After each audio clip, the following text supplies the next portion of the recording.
سنیے امام ابو حنیفہ کا عقیدہ کیا ہے انہی کی کتابوں میں دیکھتے ہیں. امام ابو حنیفہ کا عقیدہ کیا ہے انہی کی کتابوں میں دیکھتے ہیں. امام الذہبی کی کتاب ہے العلو. العلو اللہ کے اوپر ہونے کے بارے میں کتاب ہے. اب یہاں رک رہا ہوں. دیکھیے جملہ کچھ ہے دلیل کچھ ہے. واقعی غیر مقلد بہت بڑے جھوٹے ہوتے ہیں. وہ کہہ رہے ہیں امام ابو حنیفہ کا عقیدہ کیا ہے انہی کی کتابوں میں دیکھتے ہیں. یعنی سننے والے کو لگے کہ اب امام ابو حنیفہ کی کوئی کتاب پیش کر رہے ہیں. دلیل میں کیا لا رہے؟ امام ذہبی کی کتاب العلو. ارے ذہبی کی کتاب پیش کر رہے ہو اور عقیدہ امام ابو حنیفہ کا بتا رہے ہو, کتاب ابو حنیفہ کی بتا رہے ہو. تو امام ابو حنیفہ کی کتاب تھوڑی ہے یہ. آپ خود کہہ بھی رہے ہو کہ العلو کا حوالہ ہے. لکھنے والے کون ہیں؟ علامہ ذہبی. تو ذہبی کا حوالہ دے رہے ہیں اور جملہ پہلے کیا ہے؟ کیا عقیدہ امام ابو حنیفہ کے انہی کی کتابوں سے دیکھتے ہیں. تو یہ تو دوگلی پالیسی اور لوگوں کو دھوکہ دینا ہوا. کیا ہے انہی کی کتابوں میں دیکھتے ہیں. امام ابو حنیفہ کا عقیدہ کیا ہے انہی کی کتابوں میں دیکھتے ہیں. امام الذہبی کی کتاب ہے العلو. العلو اللہ کے اوپر ہونے کے بارے میں کتاب ہے. اس کے صفحہ 118 پر کہتے ہیں کہ ابو مطیع جن کا نام الحکم ابن عبداللہ البلخی ہے, جنہوں نے الفقہ الاکبر نام کی کتاب لکھی ہے. الفقہ الاکبر نام کی کتاب لکھی ہے. الفقہ الاکبر. اب یہاں رک گیا دوسرا جھوٹ. ابو المطیع البلخی جن کا نام کیا ہے پورا؟ الحکم ابن عبداللہ البلخی. ان سے یہ لکھا ہے. اور یہ کون ہے؟ الحکم ابن عبداللہ البلخی جن کی کنیات ابو مطیع ہے. انہوں نے الفقہ الاکبر نام کی کتاب لکھی. اب یہ کتاب امام اعظم ابو حنیفہ کی طرف منسوب ہے. لیکن دوسرا غیر مقلد کیا کہتا ہے؟ محمد علی. میں یہاں روک رہا ہوں اس کلپ کو. محمد علی صاحب کو سن لیجئے اس کلپ کی, اس کتاب کے بارے میں کیا کہتے ہیں الفقہ الاکبر کے بارے میں. الفقہ الاکبر کتاب سے, جو حنفیوں کے نزدیک بنیادی کتاب ہے, بڑی چھوٹی سی کتاب ہے, عقائد کے اوپر امام حنیفہ رحمۃ اللہ علیہ کی طرف وہ منسوب کرتے ہیں. ظاہر ہے وہ اس کو مانتے ہیں کتاب کے ان کی ہے. ہمارے نزدیک تو وہ کتاب امام حنیفہ کی وفات کے تقریباً 250 سال بعد لکھی گئی ہے. اس کی سند کوئی نہیں ہے. لیکن چونکہ حنفی مانتے ہیں تو ان کے لیے تو وہ دلیل ہے. اب ایک غیر مقلد کہہ رہا ہے کہ وہ کتاب کی سند نہیں ہے, 250 سال بعد لکھی ہے. حنفی مانتے ہیں کہ امام ابو حنیفہ کی ہے. اور اختلاف بھی کس پر ہے کہ امام اعظم کی ہے یا نہیں. اور یہ صاحب نے دوسرا جھوٹ کیا بولا کہ الفقہ الاکبر جو ہے وہ ابو موتی بلخی کی لکھی ہوئی ہے. اب آئیے چاہے پھر وہیں سے سنیے کہ ابو موتی بلخی کے بارے میں امام ابو حنیفہ کا عقیدہ یقول الاکبر کہتے ہیں سألت ابا حنیفہ, میں نے امام ابو حنیفہ سے پوچھا, عمن یقول, کسی آدمی کے بارے میں جو یوں کہتا ہے لا اعرف ربی فی السماء او فی الارض, میں نہیں جانتا, مجھے نہیں معلوم اللہ آسمان میں ہے یا زمین پہ. میں نہیں جانتا اللہ آسمان پر ہے یا زمین پر, مجھ کو نہیں معلوم. فقال قد كفر لأن الله تعالى يقول الرحمن على العرش استوى وعرشه فوق سماواته. امام ابو حنیفہ کا جواب کیا ہے؟ امام ابو حنیفہ رحمۃ اللہ علیہ فرماتے ہیں اس آدمی نے جس نے کہا میرے کو نہیں معلوم اللہ آسمان پہ کہ زمین پہ, اگر ایسا بولتا ہے اس نے کفر کیا. اس نے کفر کیا. کیوں؟ اس لیے کہ اللہ تعالیٰ خود قرآن میں فرماتا ہے رحمان اپنے عرش پر مستوی ہوا اور اس کا عرش 7 آسمانوں کے اوپر ہے. تو ایسا جو آدمی کہتا ہے اس نے کیا کیا؟ کفر کیا. پوچھنے والے نے پھر پوچھا, وہ آدمی اگر یوں کہے کہ میں یہ کہتا ہوں کہ رحمان عرش پر ہے, اللہ عرش پر ہے, ولیکن لا یدری العرش فی السماء فی الارض, لیکن یہ معلوم نہیں کہ عرش آسمان پر ہے یا زمین پر. ٹھیک ہے اللہ عرش پر ہے لیکن عرش آسمان پہ کہ زمین پہ نہیں معلوم. تو قال اذا انکر انه فی السماء فقد کفر. امام ابو حنیفہ کہتے ہیں اگر اس نے اس بات کا بھی انکار کیا کہ عرش آسمان میں نہیں ہے, اگر ایسا وہ کہتا ہے تب بھی اس نے کفر کیا. امام الذہبی نے اپنی کتاب العلو میں اس کو ذکر کیا ہے. کہاں ہے پبلک؟ کہاں ہے پبلک؟ کیا عقیدہ ہے بتائیے. امام ابو حنیفہ بول رہے ایسا اللہ ہر جگہ ہے. امام ابو حنیفہ کہہ رہے ہیں عرش آسمان پر ہے اور اللہ عرش کے اوپر ہے. یہ امام ابو حنیفہ کا عقیدہ ہے. یہ کون مانے گا؟ امام ابو حنیفہ کا عقیدہ یہ بتایا کہ ابو موتی بلخ وہ روایت کرتے ہیں، وہ بیان کرتے ہیں کہ ایک شخص نے امام اعظم ابو حنیفہ سے پوچھا کہ کوئی شخص یہ کہتا ہے کہ اللہ کہاں ہے، آسمان میں ہے کہ زمین پہ ہے، مجھے نہیں معلوم. تو امام ابو حنیفہ نے کہا جو یہ کہے کہ اللہ کہاں ہے نہیں معلوم وہ کافر ہو گیا. اور ابھی تک میں یہی عقیدہ بیان کر رہا ہوں نا کہ اللہ جگہ سے پاک ہے، اوپر نیچے سمتوں سے پاک ہے. اور امام ابو حنیفہ کا قول نقل کر کے کہہ رہے ہیں کہ امام اعظم کہہ رہے وہ شخص کافر ہو گیا. اس نے پھر سوال کیا اس سائل نے دوبارہ کہ اللہ کہاں ہے، تو امام اعظم نے کہا کہ قرآن میں اللہ نے فرمایا نا کہ وہ عرش کے اوپر ہے، اللہ عرش کے اوپر ہے. اس نے سوال کیا کہ ٹھیک ہے اللہ عرش پر ہے لیکن یہ نہیں معلوم کہ عرش کہاں ہے، آسمانوں میں ہے کہ زمین میں ہے. جو ایسا سوال کرے اس کے بارے میں کیا حکم ہے؟ تو امام اعظم نے اس کے بارے میں بھی کہا کہ وہ بھی کافر ہو گیا. اور یہ کس کتاب سے انہوں نے پیش کیا؟ العلو امام زہبی کی. اب آئیے ان کی سن لیجئے، مولانا طالب الرحمان صاحب پاکستان کے، انہوں نے بھی اسی کتاب سے یہ حوالہ پیش کیا لیکن کتاب دوسری ہے، روایت یہی بیان کر رہے ہیں. ان کی بھی سنیے. امام ابو حنیفہ رحمت اللہ علیہ بر صغیر میں چونکہ ان کی تقلید کرنے والے ہی لوگ موجود ہیں، ان کو امام اعظم کہا جاتا ہے کہ 4 اماموں میں سب سے بڑے امام ابو حنیفہ رحمت اللہ علیہ ہیں. ان کے فضائل بیان کیے جاتے ہیں. ان سے پوچھئے کہ وہ اس عقیدے کے بارے میں کیا نظریہ رکھتے ہیں کہ جو آدمی یہ عقیدہ رکھے کہ اللہ عرش پر نہیں. کتاب کا نام ہے شرح عقیدہ طحاویہ. اس کو لکھنے والا بھی حنفی اور اس کی شرح کرنے والا بھی حنفی. موتی بلخی امام ابو حنیفہ رحمت اللہ علیہ کے شاگرد ہیں. موتی بلخی امام ابو حنیفہ رحمت اللہ علیہ سے پوچھتے ہیں کہ ایک آدمی یہ عقیدہ رکھتا ہے کہ اللہ تعالی عرش پر نہیں.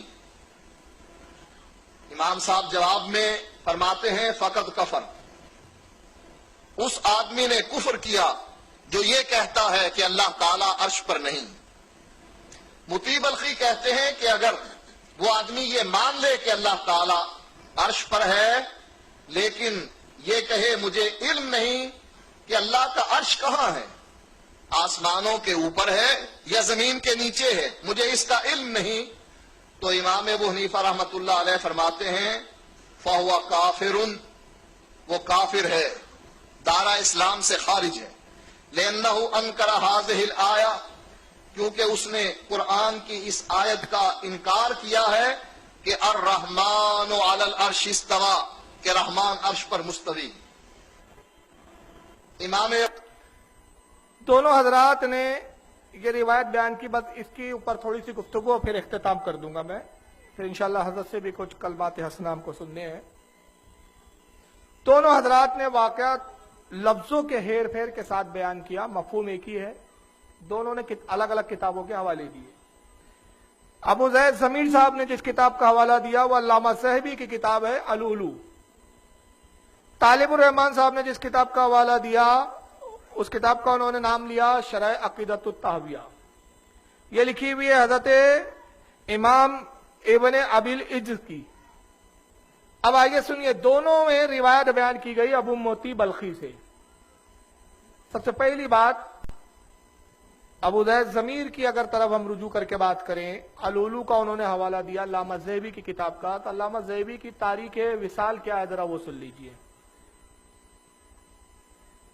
امام صاحبی کا انتقال ہوا ہے، علامہ معاف کیجیے گا ابو موتی بلخی کا جو انتقال ہوا ہے، جن کا نام کیا بتایا، جو اس کے راوی ہے، جو امام ابو حنیفہ سے یہ روایت بیان کر رہے ہیں، ان کے سامنے یہ واقعہ ہوا. وہ جو نقل کر رہے ہیں کہ امام اعظم سے یہ ایک شخص نے سوال کیا کہ جو کہے کہ اللہ کہاں ہے مجھے نہیں معلوم، امام اعظم نے کہا وہ کافر ہے اس لیے کہ اللہ عرش کے اوپر ہے. اس نے کہا عرش کہاں ہے مجھے نہیں معلوم، تو امام نے کہا وہ بھی کافر ہو گیا اس لیے کہ عرش آسمانوں کے اوپر ہے جیسا کہ قرآن میں. ابو موتی بلخی جن کا نام الحکم ابن عبداللہ ہے، ان کی تاریخ وصال ہے 211 ہجری. کون سی کب وصال ہوا ان کا؟ 11 ہجری میں، اور علامہ زیبی کی پیدائش ہوتی ہے 673 ہجری میں۔ علامہ زیبی کب پیدا ہو رہے؟ 673 ہجری میں، یعنی ان کے انتقال کے 462 سال کے بعد یہ پیدا ہوئے۔ اور دونوں جناب نے چالاکی کیا کی کہ ابو الموتی بلخی کی وہ سند کہاں سے کیسے یہاں تک پہنچی علامہ زیبی تک، یہ ابو ضمیر نے بیان نہیں کیا، اور ابو موتی بلخی سے یہ جو صاحب کتاب شرح عقیدۃ الطحاویہ ابن ابی العز، ان تک یہ سند کیسے پہنچی، وہ سند دونوں نے غائب کر دی، اس کی سند ہی نہیں ہے اصل میں۔ اور جس روایت کی سند نہ ہو وہ روایت منقطع ہوتی ہے، قابل اعتبار سند ہی نہیں ہے کہ ابو موتی بلخی سے ان تک آئی کیسے۔ علامہ زیبی ڈائریکٹ ابو موتی بلخی کا قول نقل کر رہے ہیں، اور دونوں کے درمیان میں فاصلہ کتنا ہے؟ 462 ہجری کا۔ تو سوال یہ ہے کہ ابو موتی بلخی نے یہ کہا علامہ زیبی تک آئی، تو اس درمیان کے سارے راوی غائب ہے، 462 سال کے سارے راوی غائب ہے، ایک بھی راوی نہیں۔ کہ روایت تو منقطع ہے، اور جو روایت منقطع ہو وہ قابل اعتبار نہیں۔ اب دوسری طرف آ جائیے، شرح عقیدۃ الطحاویہ کا حوالہ دیا انہوں نے، ابو کیا نام ہے، طالب الرحمان صاحب نے۔ شرح عقیدۃ الطحاویہ کے مصنف کون ہے؟ ابن ابی العز۔ ان کا وصال ہوا، ختم کر دیں جی، اچھا، ان کا انتقال ہوا 792 ہجری میں، 92 ہجری میں، 792 ہجری میں ان کا انتقال ہوا۔ اب آپ والی کتاب دیکھیے شرح عقیدۃ الطحاویہ، یہ پی ڈی ایف میں نیٹ پر بھی موجود ہے، اگر کسی کو ہارڈ کاپی میں نہ ملے تو نیٹ پہ ڈھونڈ لے، نیٹ پہ مل جائیں گی۔ انہوں نے جو قول بیان کیا، اس میں حوالہ کس کا دیا انہوں نے؟ کتاب الفاروق کا۔ شرح عقیدۃ الطحاویہ کے جو مصنف ہیں انہوں نے لکھا کہ یہ روایت کس کتاب میں ہے؟ الفاروق، کتاب الفاروق۔ اب کتاب الفاروق کے مصنف کون ہیں؟ ابو اسماعیل انصاری الحروی، جن کا وصال 481 ہجری میں ہوا۔ تو ابو موتی بلخی جن کا وصال 211 میں، اور الفاروق کے مصنف ابو اسماعیل انصاری الحروی 481 میں، تو ابن عز شرح طحاویہ کے جو مصنف ہیں اور ابو موتی بلخی، ان دونوں کے درمیان میں جو فاصلہ ہے، دونوں کی جو آپ وصال اور پیدائش کی تاریخ جوڑیں گے تو 270 ہجری کا، 270 سال کا فاصلہ ہے۔ تو ابو موتی بلخی سے ان کی کوئی ملاقات ثابت ہی نہیں، 270 سال کے بعد یہ پیدا ہوئے ان کی، اس کی بھی بیچ کی ساری سند غائب ہے، یعنی اس کتاب میں بھی سند نہیں اور اس کتاب میں بھی سند نہیں، دونوں کتابوں میں سند غائب ہے۔ شرح عقیدۃ الطحاویہ میں جس کتاب کے حوالے سے روایت بیان کی گئی وہ الفاروق ہے، یہ کتاب آج موجود ہی نہیں ہے۔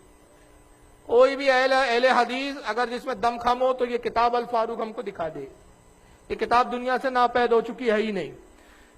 پھر پانچواں پوائنٹ یہ ہے کہ کتاب الفاروق معتبر بھی نہیں ہے، اگر وہ کتاب اول تو ملتی نہیں ہے، اب کسی قدیم نسخے میں، کسی قدیم لائبریری میں اگر کسی کے ہاں ہو، مل بھی جائے مشکل سے، تو معتبر نہیں۔ اس کی دلیل کیا ہے؟ خود علامہ زاہبی جن کا حوالہ ان صاحب نے دیا ہے، جن کی وصال کی تاریخ 748 ہجری ہے، اپنی کتاب جرح و تعدیل اور اسماء رجال کی بڑی مشہور کتاب ہے سیار الاعلام النبلاء، جلد 18 صفحہ 509 پر وہ لکھتے ہیں کہ کتاب الفاروق میں ضعیف، باطل اور موضوع ہر طرح کی حدیث ہے۔ علامہ زاہبی اس کتاب کے بارے میں خود کہہ رہے کہ کتاب معتبر نہیں ہے، کہ اس میں باطل حدیثیں بھی لائی گئی ہے، باطل روایتیں بھی بیان کی گئی ہے۔ اسی طرح امام ابن حجر عسقلانی متوفی 892 ہجری، 892 ہجری میں ان کا انتقال ہوا، فتح الباری شرح البخاری جلد 13 صفحہ 468 پہ فرماتے ہیں کہ کتاب الفاروق کا جو لکھنے والا تھا، اس نے اپنی کتاب میں بہت مبالغے سے کام لیا، بڑا چڑھا کے لکھتا تھا۔ مبالغہ عموماً ضمن میں بیان ہوتا ہے، ضمن میں کہ جھوٹ بولنا، گڑ دینا، بڑا چڑھا کے بیان کرنا۔ ابن حجر کہتے ہیں کہ اس کی وجہ سے لوگ الفاروق کے مصنف ابو اسماعیل الحروی کو تانا دیا کرتے تھے، جھوٹا اور کذاب کہا کرتے تھے۔ تو اول تو جس کتاب کا حوالہ ہے وہ کتاب معتبر نہیں، کتاب موجود نہیں، اور اس کا جو مصنف ہے اس پر بھی جرائے ہوئی ہے۔ اور پھر ابو موتی بلخی جو ہے جس کا یہ حوالہ نوٹ کر رہے ہیں، یہ راوی بھی معتبر نہیں۔ اب یہ بہت ساری رائے ہیں لیکن ابھی وقت نہیں اتنا، میں صرف نام لے کے ایک اجماعی طور پہ بات عرض کر دوں کہ علامہ زاہبی ہو، ابن معین ہے، امام نسائی، امام احمد ابن حنبل، امام ابو داؤد، امام ابن حبان، امام بخاری، امام ابن حاتم، یہ تمام محدثین نے لکھا اس کے بارے میں، ابو موتی بلخی کے بارے میں، کہ یہ ضعیف راوی ہے، جھوٹی حدیثیں گڑا کرتا تھا۔ بعض نے کذاب تک کہا اس کو کہ بہت ہی بڑا کذاب ہے، بہت بڑا جھوٹا ہے۔ تو ابو موتی بلخی جس کی یہ روایت بیان کر رہے ہیں وہ راوی بھی معتبر نہیں ہے۔ اور پھر سب سے بڑی مزیدار بات کیا ہے، طالب الرحمان صاحب نے موتی بلخی حنفی، لکھنے والا حنفی، بیان کرنے والا حنفی بول کے زور دیا کہ حنفیوں کی کتاب میں لہذا بات بڑی معتبر ہے، لیکن خود طالب الرحمان صاحب نے کتاب لکھی تبلیغی جماعت والوں کے رد میں، جس کا نام ہے تبلیغی جماعت کے عقائد، صفحہ نمبر 52 پر وہ خود کہتے ہیں اس راوی کے بارے میں، ابو موتی بلخی جو ہے یہ انتہائی کذاب اور جھوٹی حدیث گڑھنے والا ہے۔ جس راوی کے بارے میں خود یہ جرح کر چکے، اب اپنا مطلب تھا تو یہاں دوگلا پن انہوں نے یہ کیا کہ اسی راوی کو معتبر بتا کے پیش کر دیا۔ تو لہذا یہ روایت بالکل صحیح نہیں ہے، قابل اعتبار نہیں، اور ابو موتی بلخی کی اس روایت سے قطعاً ثابت نہیں ہوتا کہ امام اعظم ابو حنیفہ کا یہ عقیدہ ہے کہ اللہ تعالیٰ عرش پر بیٹھا ہے۔ اہل سنت کا یہی عقیدہ ہے کہ اللہ بیٹھنے، اٹھنے، چلنے پھرنے سے پاک ہے، جگہ سے پاک ہے، عرش پر بیٹھنا اس کی شان نہیں ہے، اس لیے کہ عرش حادث ہے، پہلے نہیں تھا، بعد میں وجود میں آیا۔ دوسری بات، عرش مخلوق ہے، اللہ مخلوق کا سہارا لینے سے پاک ہے۔ عرش پر بیٹھنا اللہ کی شان نہیں بلکہ یہ اس کی ذات پر عیب لگانا ہے۔ عرش پر بیٹھنا کس کی شان ہے؟ عرش پر بیٹھنا اس کی شان ہے جو تمام مخلوق میں سب سے افضل ہو، اور سب سے افضل ذات کون ہے؟ ہمارے نبی کریم صلی اللہ تعالی وسلم، ان کی شان ہے کہ عرش پر جلوہ گر ہو۔ اس کو مفسرین نے بھی اپنی تفسیروں میں لکھا کہ قیامت کے دن عرش پر رسول اللہ جلوہ گر ہوں گے، اور اس کو اعلی حضرت نے یوں بیان کیا، وہی لامقا کے مکی ہوئے، سر عرش تخت نشی ہوئے، یہ نبی ہے جن کے یہ ہے مقا، وہ خدا ہے جس کا مقا نہیں، وما علینا الا البلاغ المبین۔